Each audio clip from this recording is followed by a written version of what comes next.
आज का टॉपिक है इलेक्ट्रिक फील्ड।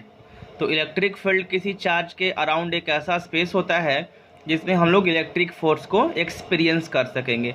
तो जैसे कि एक सोर्स चार्ज हो गया, इसके चारों चारों ओर ये इलेक्ट्रिक फील्ड हो गया। तो डिफाइन करेंगे the space around a charge in which electric force can be experience. तो किसी भी चार्ज का फील्ड जितना दूर तक रहता है उसमें एक इमेजिन लाइन पास करता है, तो वो उस लाइन को बोलेंगे electric field lines. Electric field lines पर अगर हम किसी भी पॉइंट पर टेंजेंट ड्रॉ करेंगे तो उस फील्ड का डायरेक्शन को रिप्रेजेंट करेगा। तो इलेक्ट्रिक फील्ड लाइंस का डिफिनेशन ऐसे देंगे कि the straight or curve path generating from positive charge and end at negative charge. यानी कि electric field line positive charge से जनरेट होता है और नेगेटिव चार्ज पर इंड होता है। एक दो लाइन और ऐड कर देते हैं। Tangent drone at any point gives the direction of electric field at that point. और हम लोग कुछ फील्ड के डायरेक्शन के बारे में समझेंगे। जैसे कि पॉजिटिव चार्ज का जो इलेक्ट्रिक फील्ड होगा वो डायरेक्टली आउटवर्ड होता, हमेशा वो आउटवर्ड की ओर बाहर की तरफ निकलते रहता है। अब जिससे कि ये निगेटिव चार्ज है तो निगेटिव चार्ज का इलेक्ट्रिक फील्ड होगा डायरेक्टली इनवर्ड। अब ये टू लाइक चार्ज है, यानी दो पॉजिटिव चार्ज है जिसके फील्ड लाइन एक दूसरे को हमेशा प्रेशर डालेगा, exact pressure to each other. और दो अनलाइक चार्ज है तो दोनों चार्ज एक दूसरे को अट्रैक्ट करेगा। पॉजिटिव चार्ज से फील्ड लाइन निकलता है और नेगेटिव चार्ज में एंड हो जाता है। अगर इलेक्ट्रिक फील्ड लाइन्स एक दूसरे के पैरेलल होंगे जिसको बोलेंगे यूनिफॉर्म इलेक्ट्रिक फील्ड। और इसमें अगर यहाँ पर अगर चार्ज हो कोई और यहाँ पर कोई चार्ज हो तो दोनों चार्ज का वैल्यू इक्वल होता है। अगर इलेक्ट्रिक फील्ड लाइंस अनपैरेलल हो तो इसको बोलेंगे नॉन यूनिफॉर्म इलेक्ट्रिक फील्ड। और 12th क्लास में इसको नहीं पढ़ना है, हम लोग को केवल इसी को पढ़ना है। अगर यहाँ पर कोई Q1 चार्ज है, यहाँ पर Q2 चार्ज है तो Q1 का अमाउंट ज़्यादा होगा Q2 के कंपैरिजन में, क्योंकि यहाँ पर इलेक्ट्रिक फील्ड काफ़ी डेंस है। किसी यूनिट एरिया से जितना फील्ड लाइन पास करेगा उसको इलेक्ट्रिक फील्ड इंटेंसिटी बोलते हैं। और ये सबसे इम्पोर्टेंट पॉइंट है इलेक्ट्रिक फील्ड लाइंस का प्रॉपर्टीज।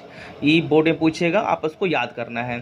तो पहला प्रॉपर्टीज ये है कि इलेक्ट्रिक फील्ड लाइंस एक डिसकंटिन्यूअस क्लोज लूप है जो कि पॉजिटिव चार्ज से जनरेट होता है और नेगेटिव चार्ज में एंड होगा। और दूसरा तो याद कर लेना है कि दो इलेक्ट्रिक फील्ड लाइन कभी भी एक दूसरे को इंटरसेक्ट नहीं करता है, क्योंकि अगर वो इंटरसेक्ट किया, जैसे कि फिगर में दिखाए हैं, एक रेड लाइन का इलेक्ट्रिक फील्ड है और एक ब्लू लाइन का इलेक्ट्रिक फील्ड है, दोनों इस पॉइंट पर इंटरसेक्ट किया है। तो रेड लाइन पर हम लोग टेंजेंट ड्रॉ करेंगे तो ये हो गया, और ब्लू लाइन पर टेंजेंट ये हो गया।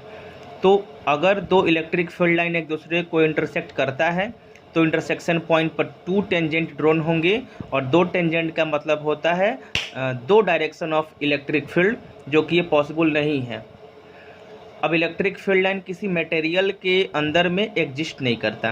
जैसे एग्जांपल में ये कोई स्फीयर बना लिया हमने, कोई इलेक्ट्रिक फील्ड लाइन ऐसे सीधे पास नहीं करेगा या फिर घूम कर राउंड करके पास नहीं करेगा।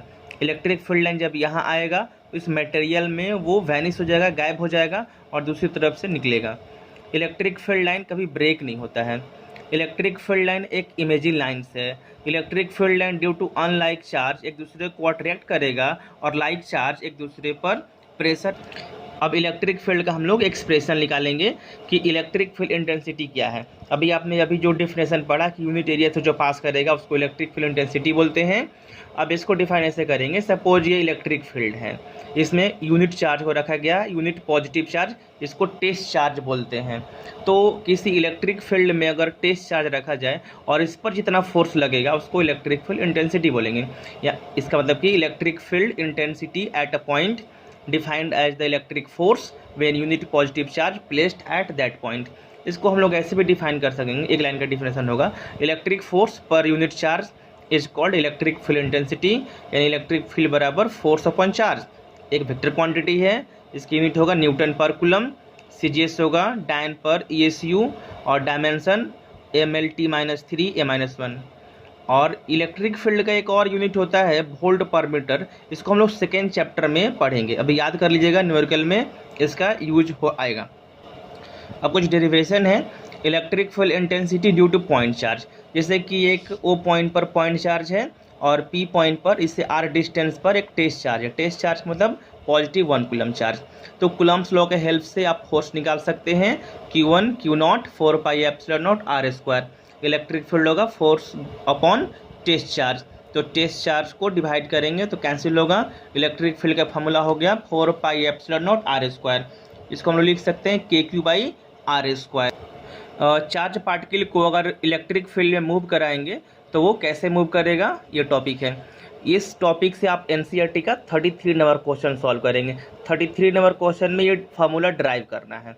तो सपोज दैट ये x डिस्टेंस तक इलेक्ट्रिक फील्ड है, इसमें q चार्ज v वेलोसिटी के साथ मूव कर रहा है। तो चार्ज पार्टिकल सीधे स्ट्रेट लाइन में पास नहीं होगा, क्योंकि वो इलेक्ट्रिक फील्ड उसको अपवर्ड डायरेक्शन में पुश कर रहा है, तो डाइवर्ट होके p पॉइंट पर चला गया। तो अगर ई इलेक्ट्रिक फील्ड में क्यू चार्ज पार्टिकल भी वेलोसिटी के साथ मूव कर रहा है, तो उस चार्ज पार्टिकल पर फोर्स लगेगा F equal to Q E, यानी कि एक्सेलरेशन निकालेंगे तो फोर्स अपॉन मास माने क्यू बाई एम कर लेंगे। तो इक्वेशन ऑफ मोशन में हम आते हैं तो S equal to U T plus half A T square. Initial velocity 0 है तो आपका डिस्प्लेसमेंट होता है हाफ, और एक्सेलरेशन की जगह पर क्यू ई बाई एम, और टाइम होगा डिस्टेंस अपॉन वेलोसिटी। लिख दिए हैं डिस्टेंस इज ये जो x है वो इलेक्ट्रिक फील्ड का डिस्टेंस है, वेलोसिटी से डिवाइड करेंगे, ये चार्ज पार्टिकल का वेलोसिटी है।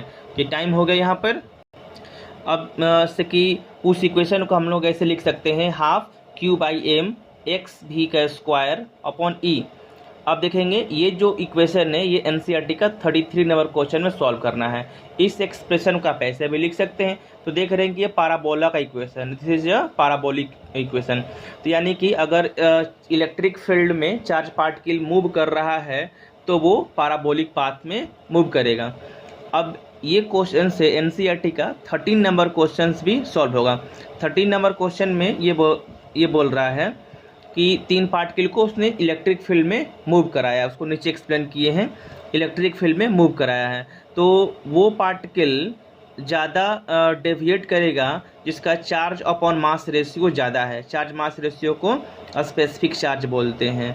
तो आप 30 नंबर क्वेश्चन एनसीईआरटी में देखिएगा तो तीसरा पार्टिकल का डेविएशन ज़्यादा है, इसलिए उसका चार्ज मास रेशियो ज़्यादा होगा। और ये जो एक्सप्रेशन है 3 नंबर क्वेश्चन, इस एनसीईआरटी का 34 नंबर क्वेश्चन बनेगा। 34 नंबर डाटा सब दिया है, आपको y का वैल्यू फाइंड आउट करना है। इलेक्ट्रिक फील्ड का डेरिवेशन हम लोगों को करना है, इसका एक्सप्रेशन निकालना है जब वो P पॉइंट पर ई हो। ये आपका लॉन्ग चार्ज रड है, तो आपने कूलम्स लॉ में एक लॉन्ग चार्ज रड का कूलम्स लॉ के हेल्प से फोर्स निकाला है। फोर्स का फार्मूला है 2k lambda charge upon x। तो इलेक्ट्रिक फील्ड के लिए इस फोर्स को टेस्ट चार्ज से डिवाइड कर देते हैं, तो इलेक्ट्रिक फील्ड होता है 2k लेम्डा अपॉन x, याद रखेंगे। तो इसका फोर्स का डेरिवेशन पहले हम लोगों ने चैप्टर में पढ़ा है, इसी चैप्टर में पहले से पढ़े हैं, वहाँ से ड्राइव करिएगा, फिर इस फोर्स को टेस्ट चार्ज से डिवाइड करेंगे तो इलेक्ट्रिक फील्ड होगा। अब हमने यूनिफॉर्म रिंग का भी इलेक्ट्रिक फील्ड ड्राइव करना है अभी।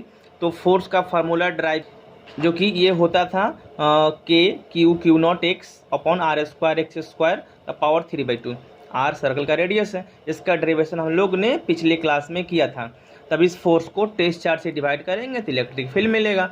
Electric field KQ(x) upon R square plus X square power 3/2। अगर सर्कल के सेंटर पर मेरे को इलेक्ट्रिक फील्ड निकालना होगा तो x 0 हो जाएगा, x 0 होगा तो इलेक्ट्रिक फील्ड 0 हो गया।